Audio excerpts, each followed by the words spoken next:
నడవద్దు. వ్యత్యాసం ఉండాలి.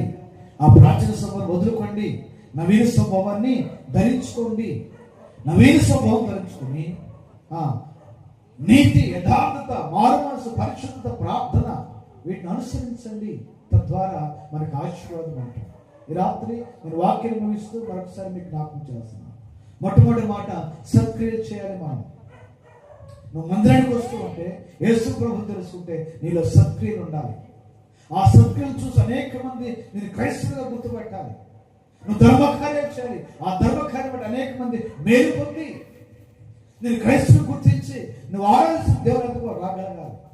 రెండవది, నీ పిలుపు తగినట్టుగా నడవాలి. మూడవది ఏంటంటే, అన్ని నడిచినట్టు నడుచుకోకుండా దేవుని పిల్లలుగా దేవుని పోలి మనం నడుచుకోవాలని దేవుని వాక్యం సెలవిస్తుంది. కాబట్టి ఈ మూడు విషయాలు, ఇంకా చాలా విషయాలు ఉన్నాయి, సమయం లేదు కాబట్టి ఈ మూడు విషయాల్లో మన భక్తి జీవితంలో మనం కలిగి మనం ఆచరిస్తూ ముందుకు సాగిపోదాం. తల వంచండి, ప్రార్థన చేస్తున్నాం.